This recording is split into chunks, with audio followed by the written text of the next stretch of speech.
The night she left, the house felt strange. Not loud, not tense, just heavy. There was no fight, no shouting, no slammed doors. Just silence hanging in the air, thick enough to feel. She stood near the door with her bag already packed. That bag told me everything before she even spoke. It wasn't rushed. It wasn't emotional. It looked prepared, like this moment had been living in her head for weeks, maybe months. Her face wasn't angry. That hurt more. Anger would have meant she still cared. Instead, she looked calm. Too calm. The kind of calm people have when they've already said goodbye in their heart and are just waiting for the body to follow. "I can't live like this anymore," she said. Her voice didn't shake, mine did. I asked her what she meant even though I already knew. Sometimes we ask questions not because we don't understand, but because we're hoping we're wrong. She didn't answer right away. She looked around our small apartment. The peeling paint on the walls, the old sofa that made noise every time you sat down, the unpaid bills spread across the table like silent accusations. Then she looked at me. Not with anger, not with hate, with disappointment. That look was worse than any insult. "I need stability," she said quietly. "I need a life." Those words hit me harder than shouting ever could. Because what she was really saying was this: "You are not enough anymore." That's when everything became clear. Love wasn't the problem. Effort wasn't the problem. Even loyalty wasn't the problem. Money was, time was, waiting was. I wanted to remind her of the nights she said she believed in me, of the dreams we planned together, of the promises she made when I had nothing. But promises sound weak when comfort is on the line. So I said nothing. She picked up her bag, walked to the door. She didn't look back. Not even once. The door closed behind her softly. No drama, no noise. But inside me, something broke. Something I didn't even know could break. That was the night I learned how fast love changes when life gets uncomfortable, and how easily people let go when the future doesn't look expensive enough. When we met, we had nothing. No money, no status, no safety net waiting for us. Just dreams and time. Back then, that felt like more than enough. She used to sit beside me, listening while I talked about the future like it was already written. I spoke with confidence even though my pockets were empty. I told her I didn't want an ordinary life. I wanted to build something of my own, something that mattered. And she would smile. Not the polite kind of smile, the believing kind. "I believe in you," she used to say. Those words meant everything to me. We planned a life that didn't exist yet. We talked about places we couldn't afford and days that felt far away. We ate cheap food and laughed like it was a luxury. Long walks replaced expensive dates. Late-night talks replaced fancy plans. Happiness felt simple back then. I worked long hours, bad jobs, low pay, jobs that left my body tired but my mind full of hope. I came home exhausted, hands rough, eyes heavy, but heart still dreaming. I truly believed effort would turn into results if I just kept going.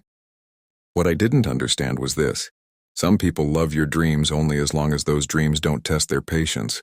Waiting changes people. Slowly the tone shifted. She stopped asking about my ideas and started asking about results. Comparisons slipped into conversations. Small comments followed, then quiet moments where she said nothing at all. Silence became her loudest answer, and I ignored it. I told myself she was tired, that stress was talking, that love doesn't disappear that easily. I didn't realize that while I was still building the future in my head, she was already leaving it in hers. The truth didn't arrive all at once. It came slowly, quietly, piece by piece. At first, it sounded harmless. She started talking about other people, their promotions, their new cars, their houses with bright lights and big windows. She never compared them to me directly. She didn't have to. The message was clear. I noticed she stopped asking about my plans. She no longer cared about where I was going. Instead, she started questioning where I was standing. How long will this take? When will things change? Do you really think this will work? Her belief didn't disappear in one day. It faded. Then came the evening that ended everything. She sat across from me, quiet, careful with her words like she didn't want to wake something up. I knew something was wrong before she spoke. "There's something I need to tell you," she said. My chest tightened. "I met someone," she admitted. "He's settled." That word froze time. Settled, not kind, not loyal, not loving. Settled. A word that erased years of shared struggle in one breath. She didn't say she stopped caring about me. She didn't say I meant nothing. In fact, she said the opposite. "I still care about you," she said softly. And then she said the part that mattered. "But I care about my future more." That's when I understood. Love hadn't disappeared. It had been replaced. "I waited long enough," she continued. "I can't gamble my life anymore." In that moment, I stopped being her partner. I became a risk. A bad investment. A delay, a question mark. And she wanted certainty. She stood up calm and decided. Like someone choosing between two doors where only one looked comfortable, she didn't look back. She chose safety over struggle, certainty over belief, money over love. And just like that, I was left behind with nothing but the memories of a future she no longer wanted to wait for. After she left, life didn't fall apart loudly. There were no dramatic scenes, no sudden disasters. It just went quiet. The kind of quiet that makes you notice everything you were trying not to see. Bills started piling up on the table, unopened at first, then impossible to ignore. Phone calls stopped coming in. Messages went unanswered. Even people who used to check on me slowly disappeared. Like my situation made them uncomfortable. The silence was heavier than noise. But the worst part wasn't being broke. It wasn't the empty fridge or the unpaid rent. The worst part was knowing she was telling a different story about me. I heard it through others in half sentences, in awkward pauses. She said I was lazy, unfocused, going nowhere. She made it sound like she escaped something instead of walking away from someone who was still trying, and people believed her. Doors started closing before I even knocked. Opportunities that once felt close suddenly felt out of reach. Conversations ended quickly. Smiles felt forced. I felt embarrassed. Not because I failed, but because my failure was now public. I felt small, invisible, like I had been erased from the future before I even got a chance to reach it. There were nights I didn't want to go home. Nights I sat alone in my car, engine off, lights out, staring at nothing, asking how everything collapsed so easily. How love turned into judgment. How dreams turned into evidence against me. That's when I learned something about pain. Pain doesn't always scream. Sometimes it whispers over and over again until you either give up or you listen. And sitting there in that dark car, with nothing left to lose, I realized something important. I hadn't hit the end. I had hit the beginning. One night, something inside me went quiet. Not in a broken way, in a clear way. I stopped asking why. Why she left, why people believed her, why life felt unfair. I realized those questions were draining me more than the struggle itself. I stopped replaying memories, stopped revisiting old conversations, stopped arguing with the past in my head. That night I made a decision. A simple one. I would never explain myself again. Not to people who already made up their minds. Not to anyone waiting for me to fail. No announcements. No big promises. No revenge fueled by anger, just work. I stopped chasing approval and started chasing progress. I stopped looking for validation and started building discipline. If no one believed in me anymore, I would become my own proof. I worked when no one was watching. Late nights. Early mornings. I failed quietly without telling anyone. I learned privately without applause. Every mistake became a lesson instead of an excuse. While others were busy posting success online, I was busy earning it in silence. Some days nothing worked. Some nights doubt returned. But I kept going. And slowly, something shifted. Not in the world, in me. I stopped feeling desperate. I stopped feeling small. I stopped feeling like I needed permission to succeed. I wasn't trying to prove them wrong anymore. I was trying to become better. And that decision, made in silence, without witnesses, changed everything that came after. Success didn't come with a fanfare. No applause. No sudden recognition. No one clapping for the person I used to be. It came quietly. Bills started getting paid on time. The fridge stayed full. I could sleep at night without worry.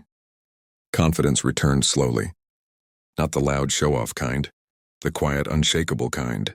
Peace of mind settled in like a warm, unseen friend. I didn't need anyone to notice. I didn't need anyone to say, "You made it." I didn't post my victories. I didn't brag. I didn't announce a single achievement online. I upgraded my life silently. A new morning routine, a new way of thinking, a new version of myself who refused to measure worth by others' opinions. Every small choice, early mornings, focused work, discipline, built me into someone I barely recognized. But that was the point. Then one day, something unexpected happened. She noticed. Not with words. Not with a message. Not even directly. Just a look. A comment from a friend. A casual mention in conversation. She saw that the man she left behind had become someone she could no longer reach. And in that realization, I found something sweeter than revenge. It wasn't about hurting her. It wasn't about proving anything. It was about living a life so full, so strong, so complete, that her absence no longer mattered. Years later, long after I had stopped thinking about her every day, a message appeared on my phone. "Hey, long time." That was all. No apology. No explanation. No "I was wrong" or "I miss you." Just curiosity. She had heard about me. About the work I had done. About the life I had built from scratch. About the quiet, steady progress she had chosen not to wait for. And now she wanted to talk.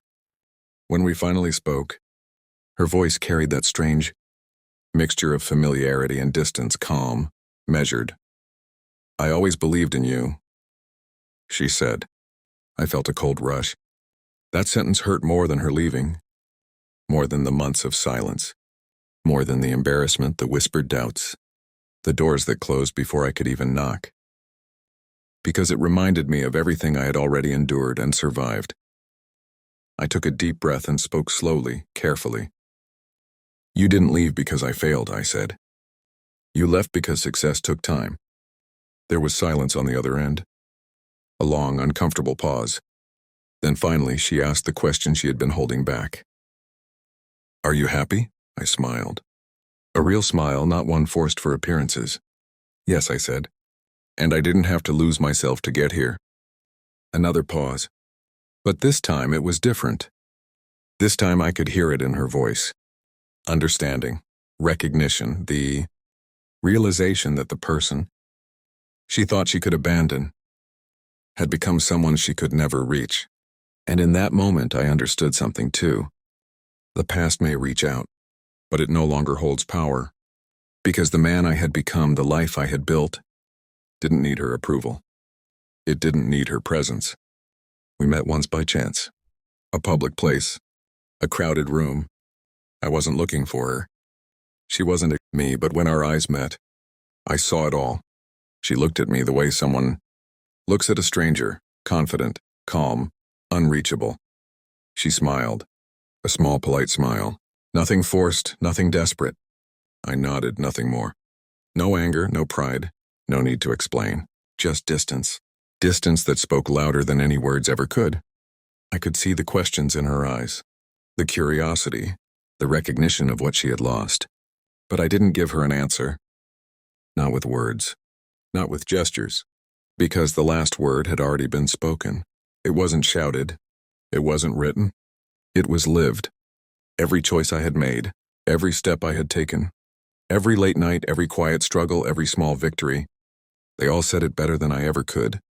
I walked away. She stayed for a moment longer, watching. And in that look, I understood. The story had ended. Not with a fight, not with drama, but with proof. Proof that life moves on. Proof that growth speaks for itself. Proof that the one who leaves at your lowest can never touch your highest. Here's the truth no one ever tells you. People who leave when life is hard don't deserve to come back when life gets easy. It's a simple rule, but it takes years to understand, and it's one I learned the hard way. Revenge isn't about hurting someone else. It isn't about proving a point or making them feel small. Revenge is quiet. Revenge is invisible. Revenge is becoming so whole, so complete, that their absence no longer matters. If you're listening to this right now, feeling abandoned, betrayed, left behind, let them go. Stop waiting. Stop hoping. Stop trying to explain. Build quietly. Heal privately. Grow honestly. Work on yourself when no one is watching. Dream in silence. Let your life become your proof. And one day, without even trying, you'll realize something powerful. They didn't miss out on your success.